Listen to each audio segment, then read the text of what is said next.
How many times have you heard a frustrated developer scream, "But it works on my machine"? Right? We've all been there. Well, today, we are fixing that forever. Hey everyone, I'm Eymen, and welcome to The Explainer. In this one, we're going to break down how Docker has fundamentally evolved. It's gone from a simple container runtime into this absolutely vital infrastructure layer for both web apps and AI workflows in 2026. It's a tale as old as time, really. You write the code, you test it locally, everything looks absolutely pristine. But then, the exact second you deploy to a server, boom, it completely crashes, usually because of some missing dependency or a mismatched OS version. So, we're going to solve this universal "it works on my machine" problem by establishing a crystal clear understanding of what a container actually is and how it perfectly isolates your application. All right, let's jump straight into Section 1, the container mental model. Now, to avoid endless confusion, we first have to completely throw out this massive misconception that containers are just lightweight virtual machines. They're really not. Unlike expensive VMs that waste gigabytes of memory running redundant, full-guest operating systems, containers operate entirely differently. They are incredibly efficient because they actually share your host machine's kernel. And what that means is they boot up in milliseconds, not minutes. So how does it work? Well, the magic happens through native Linux kernel features called cgroups and namespaces. Cgroups basically control your resource usage, while namespaces give the process its own isolated network and file system. Put them together, and they create what totally feels like a separate operating system, but is actually just a highly restricted, isolated process running right there on your machine. Moving right along to Section 2, Images, Containers, and Builds. Now that we've got the mental model down, let's explore the core Docker objects you'll be interacting with every single day. The absolute best analogy to remember here is baking. A Docker image is literally like a cake recipe. It has all the instructions, the files, the libraries you need, but you can't eat a recipe, right? It's a static, read-only blueprint.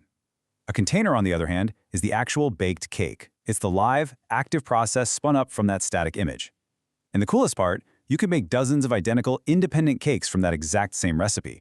You just open your terminal, type a command like docker run nginx, and boom, you have a live container running in seconds. To create that blueprint, we write a Dockerfile. And when you're writing one, carefully ordering your steps is an absolute game changer. For example, if you install your package dependencies in step 3 before copying your actual source code in step 4, you get to take full advantage of Docker's layer caching. Since your code changes all the time, but your dependencies mostly stay the same, this precise ordering can literally drop your build times from minutes down to just seconds.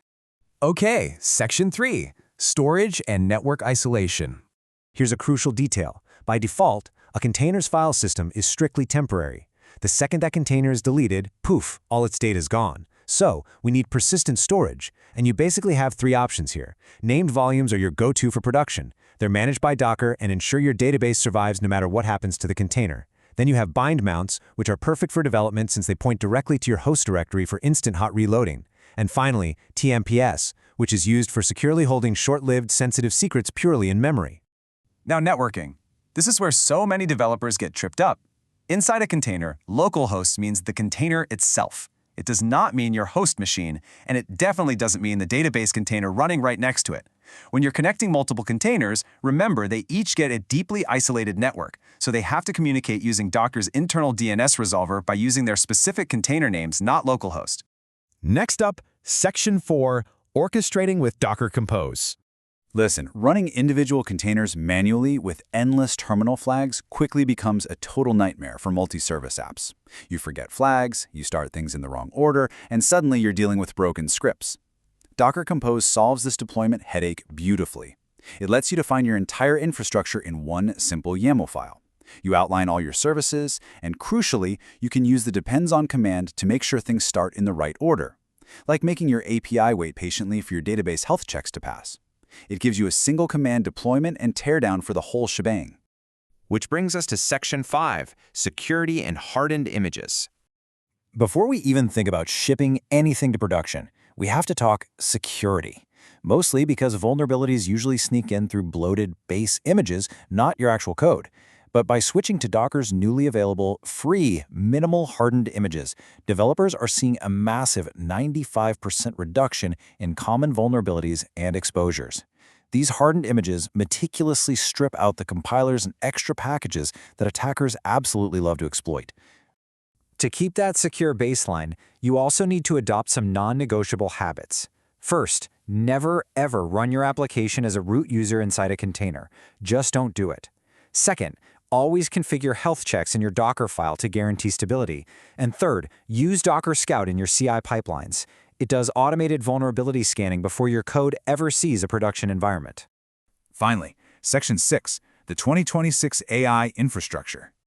This is where things get really exciting. Beyond standard web apps, Docker has aggressively evolved over the last year to become the foundational infrastructure layer for AI-native development. We now have Docker Model Runner, which lets you run large language models, like Google's Gemma 4, locally with full GPU acceleration via Metal or CUDA.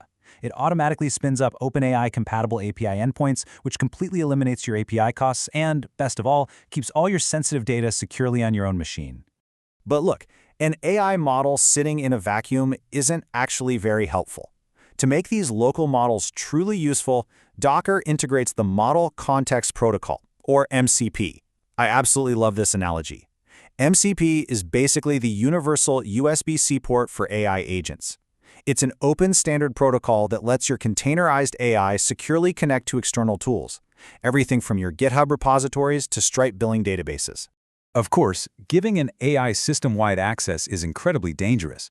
But because each MCP tool runs in its own deeply isolated Docker container with specific secrets securely injected, a rogue or compromised AI agent is completely boxed in. It literally cannot break out of that container network to damage your underlying host machine.